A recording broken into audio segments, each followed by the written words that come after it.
हाँ जी बेटा, अवर नेक्स्ट टॉपिक है मैग्नीशियम जिंक सिस्टम। ठीक है, this system is also an example of two component system. ठीक है, जिसमें टू कंपोनेंट्स आपस में रिएक्ट कर जाते हैं। ठीक है, और एक स्टेबल सॉलिड कंपाउंड बनाते हैं हमारे पास मैग्नीशियम जिंकेट। ठीक है, और इस सॉलिड कंपाउंड के पास क्या होता है, कॉन्ग्रुएंट मेल्टिंग पॉइंट। ठीक है, कॉन्ग्रुएंट मेल्टिंग पॉइंट का मतलब क्या है कि एक कांस्टेंट टेम्परेचर पे ये कंपाउंड शार्पली मेल्ट कर जाता है। शार्पली मेल्ट का मतलब एकदम से मेल्ट कर जाता है और किस में चेंज हो जाता है, लिक्विड फेस में। ठीक है, और वो जो लिक्विड फेस होता है उसकी सेम कंपोजिशन होती है as that of solid phase. मतलब कि उसमें से कुछ भी कम नहीं होता, कुछ भी वेपोराइज्ड नहीं होता। जितनी अमाउंट कंपोनेंट्स की सॉलिड फेस में थी उतनी किस में होती है, लिक्विड फेस में। ठीक है, अब हम इसकी फेस डायग्राम देख रहे हैं आपके सामने है, इसको एक्सप्लेन करेंगे। इसमें सबसे पहले आ गया हमारे पास कर्व ए बी।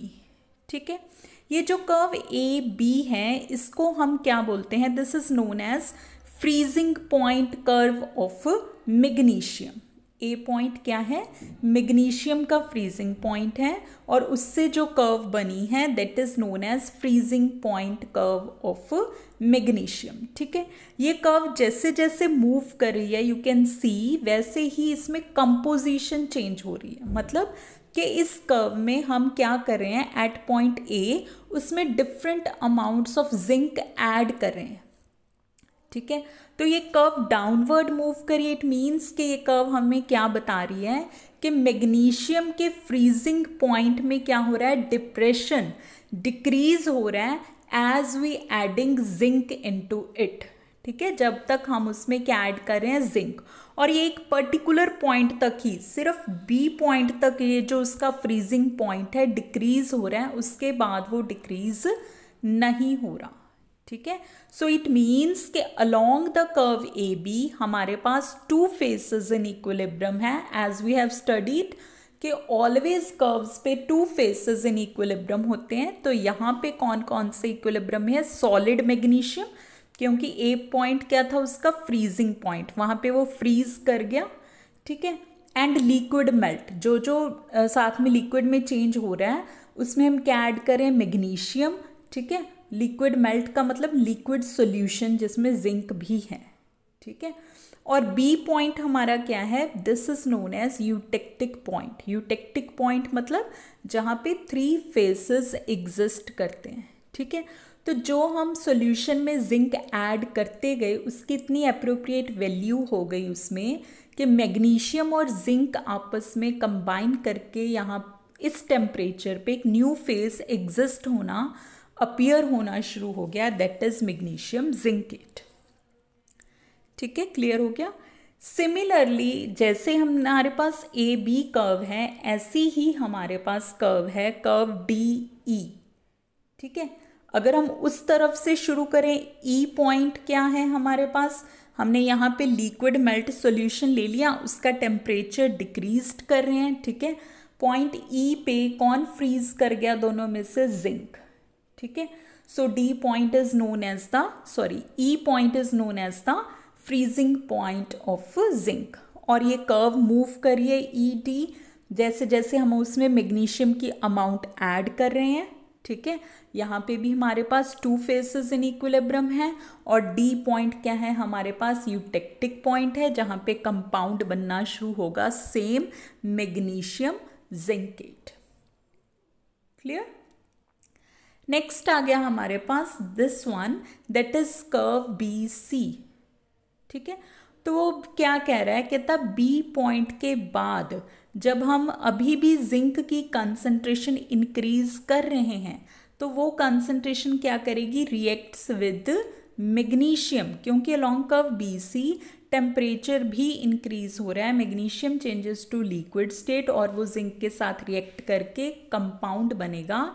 तो तो along the curve A B हमारे पास कंपाउंड बन रहा है and this is known as freezing point of solid compound magnesium zincate. और ये कहाँ तक बनेगा? ओनली एट पॉइंट सी तक। ठीक है, सी पॉइंट क्या है? उस कंपाउंड का मैक्सिमम फ्रीजिंग पॉइंट। ठीक है, तो C point is also known as congruent melting point. मतलब जब वो इस टेम्परेचर पे पहुंच गया, जो सॉलिड कंपाउंड है उसने इस कांस्टेंट टेम्परेचर पे एकदम से क्या हो जाना है? मेल्ट हो जाना है। Clear? Next is curve C D. ठीक है, अब हमने टेम्परेचर डिक्रीज करना शुरू कर दिया, तो जो कंपाउंड सॉलिड मेल्ट हुआ वो फिर से फ्रीज होना शुरू हो जाएगा। So curve C D is freezing point of solid magnesium compound. ठीक है, और डी पॉइंट पे आके क्या हो गया? उसकी प्रॉपर अमाउंट और बननी शुरू हो गई, क्योंकि हम अलोंग सी डी उसमें अमाउंट ऑफ जिंक है जो वो ऐड कर रहे हैं। ठीक है, सिंपल सी डायग्राम थी, सिर्फ एक ये कर्व इसमें एक्स्ट्रा आ रही है। ठीक है, सी पॉइंट आ रहा है, that is known as congruent melting point. तो अब वो क्या कह रहा है कि जब हम इसमें ए कंपोजिशन है जब सॉल्यूशन की, उसको कूल डाउन करेंगे अप टू पॉइंट बी तक, बी पॉइंट कर्व पे एग्जिस्ट कर रहा है। ठीक है, तो वहाँ पे मैग्नीशियम सेपरेट आउट होना शुरू हो जाएगा, फिर भी उसमें जिंक ऐड करें तो सी पॉइंट तक एक और उसमें कंपाउंड सेपरेट होना शुरू हो जाएगा। ठीक है, इसी तरह उसने आपकी बुक में ए डैश और एक्स डैश की कंपोजिशन को भी ऐसे ही एक्सप्लेन किया है कि जब इस कंपोजिशन वाले सॉल्यूशंस को हम कूल डाउन करेंगे, टेम्परेचर डिक्रीज करेंगे, तो कौन से पॉइंट पे कौन सा फेज एग्जिस्ट करेगा। ठीक है, तो इसको अच्छी तरह से पढ़ लेना है आपने, अच्छी तरह से समझ लेना है इसको। ठीक है, सारी डिस्क्रिप्शन ये आपको साथ में गिवन है, अच्छी तरह से रीड आउट कर लो और अच्छी तरह से इसको समझ लो। Very easy as well very important.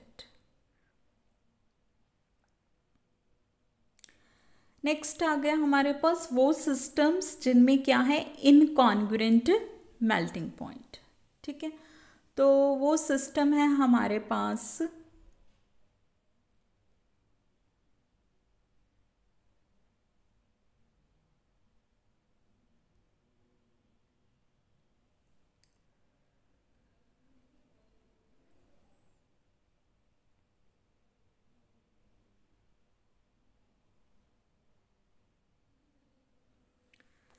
तो ये मेरे पास slide sodium chloride water system की है, ये अब आपके सिलेबस में नहीं है। There is a potassium iodide water system, तो वो मैं आपको डिफरेंट करवाऊंगी। ठीक है।